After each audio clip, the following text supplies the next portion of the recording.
ابھی میں نے آیت پڑھی آج کی آپ کے سامنے، جس میں اللہ تعالیٰ نے ارشاد فرمایا ہے انما یعمر مساجد اللہ من آمن باللہ والیوم الآخر واقام الصلاۃ وآتى الزکاۃ ولم یخش الا اللہ۔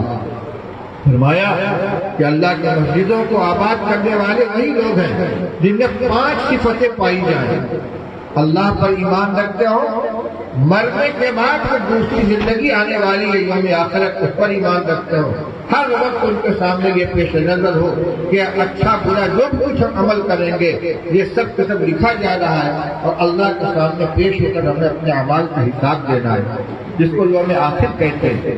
اللہ پر ایمان رکھتے، آخرت کے دن پر ایمان رکھتے، وَأَقَامَ الصَّلَاةَ وَآتَى الزَّكَاةَ، خود اپنی ذات سے نماز قائم کرنے والا ہو، اللہ کے دیے ہوئے مال کو اس حکم کے مطابق خرچ کرنے والا ہو، وَلَمْ يَخْشَ إِلَّا اللَّهَ، اور اس کے دل میں اللہ کے علاوہ کسی کا ڈر نہ ہو، مخلوق کا ڈر دل سے نکال کر صرف اللہ کا ڈر اپنے دل کے اندر پیدا کرے۔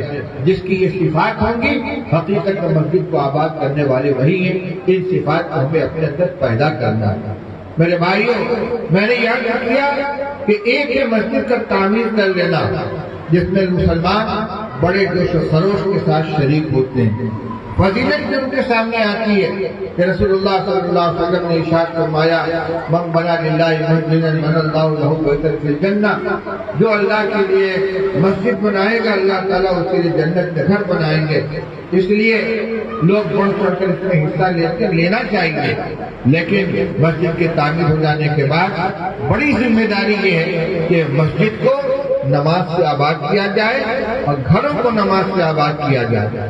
یاد رکھیے بہت سی ایسی برائیاں جن کو ہم مٹانے کے لیے کوشش کرتے ہیں، بچے نالائق ہیں، کہنا نہیں مانتے، بری عادتوں میں مبتلا ہیں، بری لت پڑی ہوئی ہے، بچیاں بات نہیں مانتی، گھر والی نافرمان ہیں۔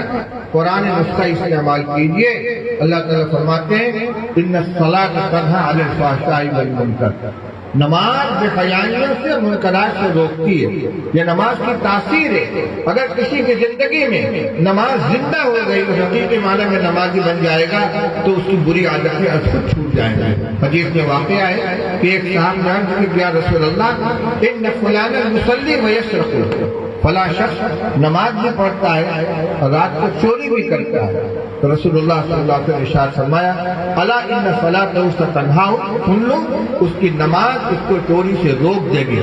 چنانچہ کچھ دنوں کے بعد اس کی عادت خود بخود چھوٹ گئی۔ جو بندہ 5 وقت مسجد میں آئے گا، وضو کرے گا، ہاتھ منہ دھلے گا، جس کے ذریعے اس کے گناہ دھلیں گے، پھر اللہ کے سامنے ہاتھ باندھ کر کھڑا ہوگا، سر جھکائے گا، سجدہ کرے گا، یہ اعمال بیکار نہیں جائیں گے، ان کا اثر ہوگا، دل کے اوپر اثر ہوگا، مزاج کے اوپر اثر ہوگا۔ تو جو بری عادتیں ہم چھڑوا نہیں پاتے اپنی اولاد کی، محنت یہ کریں کہ ہمارا کوئی بچہ بے نمازی نہ ہو، گھر میں کوئی بچی بے نمازی نہ ہو، اور عورتیں بے نمازی نہ ہو، لیکن یہ سب اس وقت ہوگا جب کہ ہم خود نماز کا اہتمام کریں۔ ہم 5 وقت اہتمام کے ساتھ مسجد میں حاضر دیں گے تو ہم دوسروں کو نماز کی تلقین کر سکیں گے۔ آج سنگ بنیاد رکھا جائے گا انشاءاللہ، مسئلہ تعمیر کا ہوگا جس کو اللہ تعالیٰ توفیق عطا فرمائے، اس کے اندر حصہ لینا چاہیے۔ ایک روایت میں یہ بھی ہے کہ اگر کسی نے قطع پرندے کے گھونسلے کے برابر مسجد بنائی اس کو بھی اللہ تعالیٰ جنت میں گھر عطا فرمائیں گے۔ قطع ایک بہت چھوٹا سا پرندہ ہوتا ہے، بیا کی طرح سے۔ سوال یہ پیدا ہوتا ہے اتنی بڑی مسجد کیسے بنے گی اور اس کا کیا مصرف ہوگا؟ علماء فرماتے اس کا معنی یہ کہ جس کو جتنی طاقت اور جتنی استطاعت ہو اتنا حصہ لے لیں مسجد کی تعمیر کے اندر۔ پوری مسجد بنانا ایک فرد کے لیے ممکن ہو تو وہ بنائے، ورنہ جتنا حصہ ہو سکے اس کے اندر حصہ لے، پیسے سے، ساز و سامان سے، اپنی عملی شرکت کے ذریعے، اور پھر اس کے بعد اس کی آبادی کی کوشش کریں۔ قابل مبارکباد ہیں وہ حضرات جنہوں نے اس کام سے بیڑا اٹھایا ہے، اور اس علاقے میں مولانا مفتی خلیل صاحب کی شخصیت ماشاءاللہ ایک مرکزی حیثیت ہے۔ ابھی ان کی خدمات کا تعارف کرایا جا رہا تھا۔ دارالعلوم دیوبند میں قائم رابطہ مدارس اسلامیہ عربیہ کے پنجاب کے صوبے کے یہ صدر ہیں، جمعیت علماء ہند کے صدر ہیں، رابطہ اور اسی طریقے سے دینی تعلیم بورڈ سے ان کا تعلق ہے. ختم نبوت نبی کریم صلی اللہ علیہ وسلم کی رسالت کی خاتمیت کی محافظ ہیں. اس ہر میدان کے اندر ان کی خدمت الحمدللہ چل رہی ہے. اللہ تعالیٰ ان کی عمر میں برکت عطا فرمائے اور ان کی موجودگی میں اللہ تعالیٰ ان کے قائم مقام پیدا فرما دے تاکہ جو سلسلہ چل رہا ہے یہاں دینی خدمات کو اسی طریقے سے قائم رہے. اللہ تعالیٰ ہم سب کے جمع ہونے کو قبول فرمائے. اب آگے پروگرام چلے گا, مسجد کے سنگ بنیاد کا بھی عمل ہوگا, لیکن آپ حضرات اپنی جگہ پر تشریف فرما رہے اور بیانات آپ کے سامنے آئیں گے. اللہ تعالیٰ ہم سب کو عمل کرنے کی توفیق عطا فرمائے.